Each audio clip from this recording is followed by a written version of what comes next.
जनमत की पुकार में आपका स्वागत है। डिप्टी सीएम सम्राट चौधरी का लालू पर हमला, बोले हर वर्ग को डराया सताया। बिहार के डिप्टी सीएम सम्राट चौधरी ने गया नवादा रोड स्थित कार्निवल रिसोर्ट में आयोजित प्रियदर्शी सम्राट अशोक सम्मान समारोह में राज्य सुप्रीमो लालू प्रसाद यादव पर जमकर निशाना साधा। उन्होंने लालू यादव को राजनीति का गब्बर बताते हुए आरोप लगाया कि उन्होंने हर समाज को डराने और सताने का काम किया है। चौधरी ने कुशवाहा समाज से एकजुटता दिखाने और भविष्य में राजद के झांसे में न आने की अपील की। समारोह में कुशवाहा समाज के लोग बड़ी संख्या में उपस्थित थे।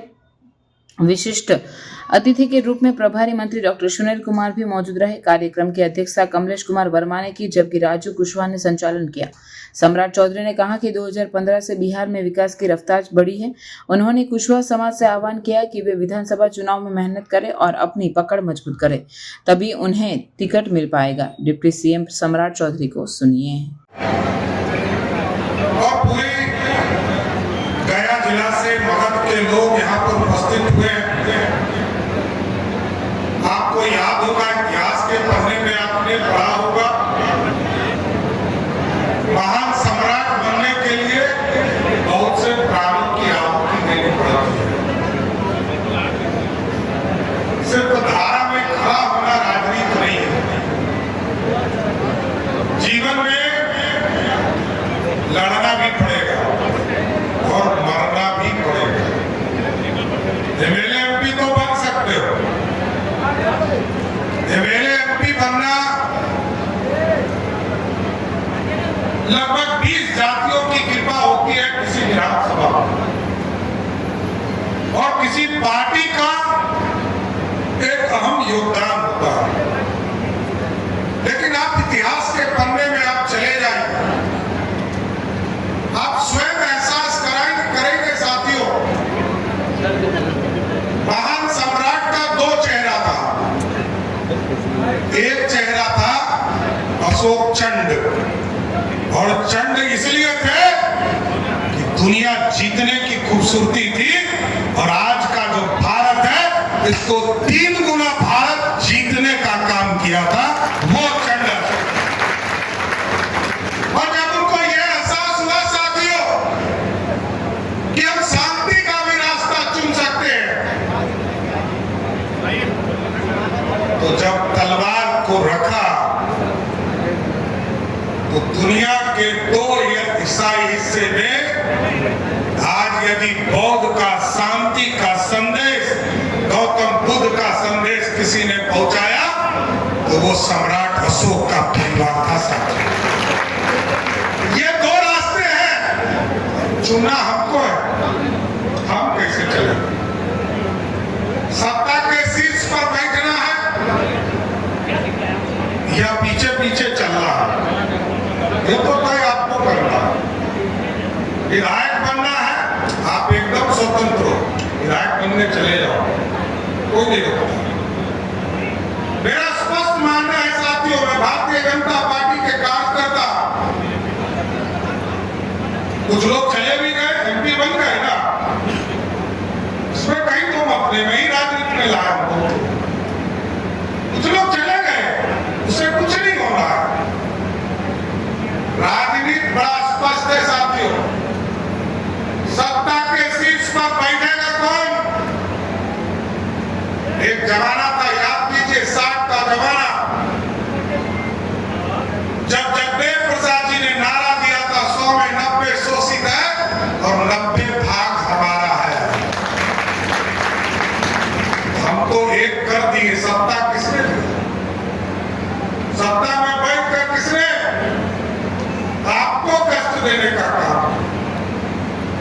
लेकिन साथियों, मेरा स्पष्ट मानना है, बिहार की राजनीति तय कर चुकी है। दीवार पे लिखावट यदि आपको दिखती हो तो जरूर देखें, नहीं दिखती हो तो मत देखें, क्योंकि हिस्सा मांगने से नहीं होता है, हिस्सा के लिए लड़ना पड़ता है। और लड़ने के लिए एक आदमी बताओ, कई लोगों ने हमें कहा कि पिछले लोकसभा में एक भी उम्मीदवार कुशवाहा आपने नहीं दिया। मैंने पूछा कि कौन उम्मीदवार था, बता दो। एक आदमी का नाम बताइए, कोई भी आदमी बता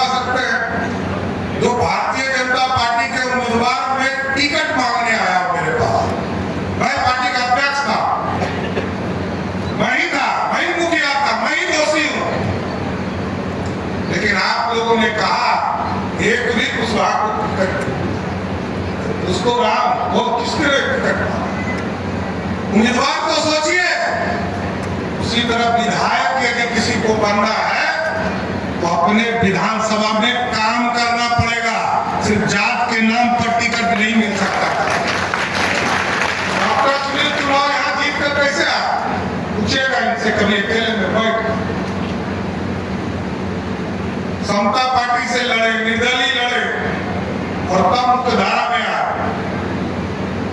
देखिए राजनीति सिर्फ हिस्सेदारी का रास्ता नहीं हो, उम्मीदवार भी चाहिए। बुलाइए, ताली बजवाने का कंसेप्ट बनाइए, ताली बजाइए मत। ये समाज है और मैं यही जन्मा, तो बाहर से नहीं आया। इसी बिहार का पार्ट मैंने देखा और मैं तो सैनिक को बिहार में सरकार में रहा हूं साथी, और मैं एक एक राजनीतिक कार्यकर्ता को चिंता और सब फॉर्मेट में खेला। मैं बिहार का ऐसा खिलाड़ी हूं जो सब फॉर्मेट का खिलाड़ी हूं। मैं एक एक आदमी को चिंता, समझ गए? और मैं ये भी जानता हूं वो क्या कर सकता। तो लेकिन साथियों मेरा स्पष्ट मानना है ये बिहार बदलाव की ओर। आदरणीय नीतीश कुमार जी ने लंबे समय तक बिहार के लिए काम किया और आज यदि सुशासन दिख रहा, क्योंकि आपने 30 वर्षों तक नीतीश कुमार जी के नेतृत्व को वोट दिया है और बिहार में आज सुशासन स्थापित हुआ है, इसके लिए मैं आपको जोरदार धन्यवाद देना चाहता हूं।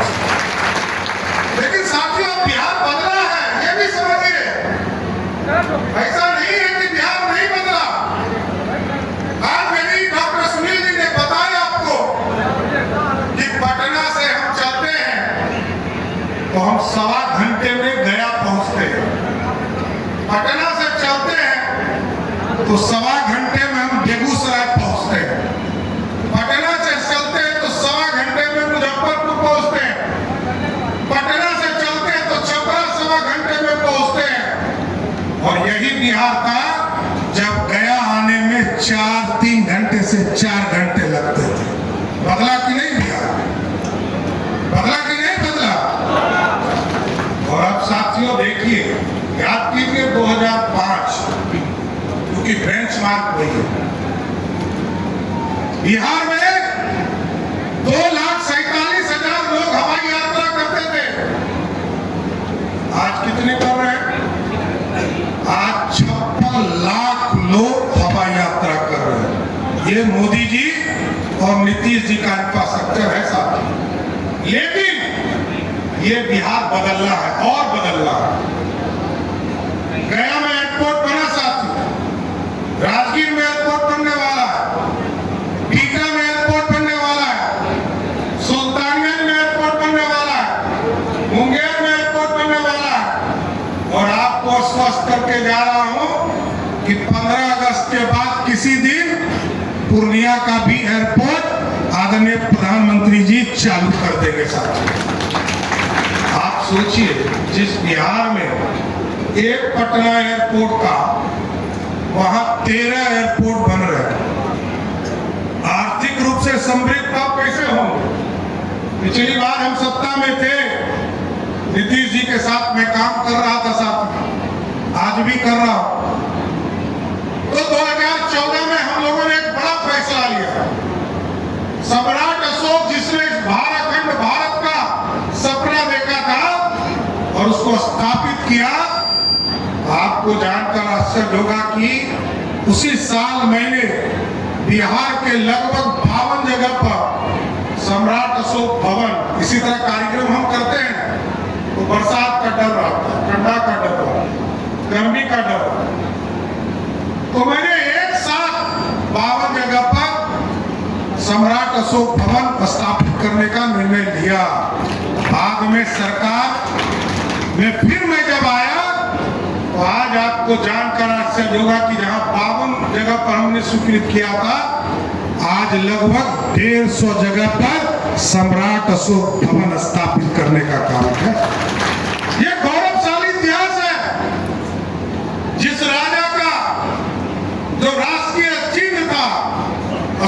सर्वप्रथम उसको भारत ने अपनाया। जिस भारत को अखंड भारत का सपना देखा था, उसको स्थापित करने का काम किया। उस राजा का कोई सम्मान नहीं था, तो हम लोगों ने इसकी व्यवस्था शुरू की। आदरणीय नीतीश कुमार जी ने इसको समर्थन दिया। और पटना में भी यदि आप जाते होंगे आज बड़े हॉल में, तो सम्राट अशोक कन्वेंशन हॉल इस देश का सबसे बड़ा हॉल है, जहां हम कार्यक्रम करने का काम करते हैं। ये बदला हुआ बिहार। और साथियों, आप समझिए, अभी जब हम सत्ता में आए तो आपने पिछले साल का बजट देखा होगा कि तरकारी बिक्री केंद्र, लोग को लगता है कि ये क्या सोच रहे हैं, क्योंकि हम जानते हैं आपके चेहरे पर तब खुशी होगी जब तरकारी 3 गुने दाम में बिकने लगेगा और देश से बाहर जाने लगेगा तरकारी। तो हमने 2 बड़े फैसले किए साथियों। एक तो तरकारी का केंद्र सभी प्रखंडों में खोला और निर्णय लिया कि अब इसको हम पंचायत लेवल तक ले जाएंगे। लेकिन तरकारी जो हमारा सब्जी जो हमारा जमीन से निकलकर जमीन में, क्योंकि हम जानते हैं कि अपने शरीर के खून को जलाकर आप सब्जी उत्पादन करने का काम करते हैं और उसको बचाना, उसके लिए हम लोगों ने सभी प्रखंडों में 534 ब्लॉक के 534 ब्लॉक में कोल्ड स्टोरेज बनाने का निर्णय लिया कि अब सभी जगह कोल्ड स्टोरेज है। नहीं तो पहले हम लोग इंतजार करते थे कि बिहार शरीफ चलिए वहीं आलू रखेंगे, भागलपुर चलिए, गया चलिए, जहां कोल्ड स्टोरेज है वहीं पर हम जाकर रखने का काम करेंगे। लेकिन इस व्यवस्था को हमने बदला और अभी निर्णय लिया कि सभी प्रखंडों में हम कोल्ड स्टोरेज खोलेंगे। और हम तो सबसे आग्रह करेंगे, कमेटी बनाकर आइए, कोऑपरेटिव की कमेटी बनाइए, हम जमीन भी सरकार के स्तर पर आपको देने का काम करेंगे कि आप बनाओ। अगर आपने हमारा अभी तक चैनल सब्सक्राइब नहीं किया है तो कृपया चैनल सब्सक्राइब कर लें, लाइक करें, शेयर करें, कमेंट करें। तो मिलते हैं फिर किसी और खबरों के साथ। नमस्कार।